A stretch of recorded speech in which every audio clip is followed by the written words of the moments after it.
If you have been in your current career for a while, might be a really great time to ask for a raise. Yeah, joining us now to talk more about it and tell us how to do it is career advisor Rachel Evans. Thank you so much for joining us. Thank you so much for having me. All right, can I tell you a funny story? So I saved a company, an advertising company in New York City, $500,000. I was working in a temp division there, and I saved them $500,000 by recruiting my own temps. So I went in and I asked for a $6,000 raise. They said no, so I quit. Now, is that the right thing to do? Well, in this market, anything is possible, and that's really what we're here to talk about today. It is actually the best time when you are an employee to be asking for a raise, thanks to the Great Resignation. Yeah, right now, and people don't like to do this. They get very nervous. They almost seem like they'd rather just go get a new job than ask for a raise where they are. But you want people to understand it actually costs your employer way more to hire someone else than it does to give you a raise. That's exactly right. And savvy employers at the moment know that cost is prohibitive in many ways. And what employers are looking for is many ways to actually invest back into their great team members. So I myself am an employer, and I don't want my great team members to leave. I want to be able to have a conversation with them about how we can add extra value to their employment. And we're open. Let's all be open to having a wage negotiation, because we don't want to go through the recruitment process again. We don't want to train someone again. We want you to stay, and we're happy to pay you a little bit more for that. Okay. You say creating a proposal beforehand is key. Is that right?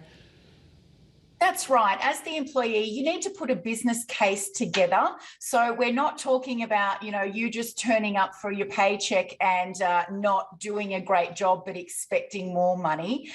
You need to be able to value yourself, first of all, and you need to be able to communicate that to your employer. So make sure you have a look around in the marketplace to see what similar jobs, similar positions such as yours are worth on the open market. And if there's a gap between what you're being paid and what you could get somewhere else, then you bring that in your business case to your employer.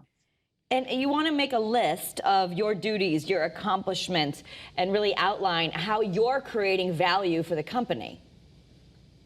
This is exactly right. And a great business case will definitely list the great contribution that you've made to your employer, to the business, to help it grow. And you're probably a great part of the reason why your workplace is a great place to work.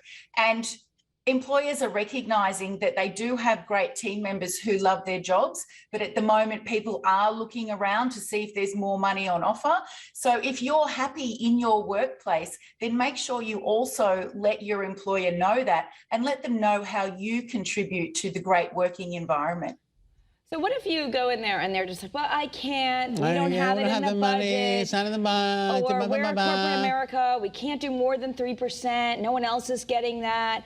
Is there a counter when they say that? Because often they say that. Or do you just start asking for things like, could you then get, I don't know, more vacation or flex time? Or what do you do when they say we can't? I think there's a couple of options there. One of them is to ask them if they would be willing to negotiate. If you can't do, the $6,000 that I'm asking for, can we start at 3 and have regular meetings to review my performance? And if I'm doing well, can we look at another raise down the track? I think looking for other ways that your employer can value add to your overall package, perhaps like additional annual leave, or perhaps extra training, upskilling for your role. If your employer doesn't want to come to the negotiating table at all, then it is time for you to look somewhere else. All right, Rachel Evans, leading bravery advisor and founder of the Brave Media Network. We can't thank you enough for being with us. My pleasure. All right. All right. I walked. Well, another Mika Brzezinski used to work here, wrote the book Know Your Value, and she said you have to be prepared to go someplace else.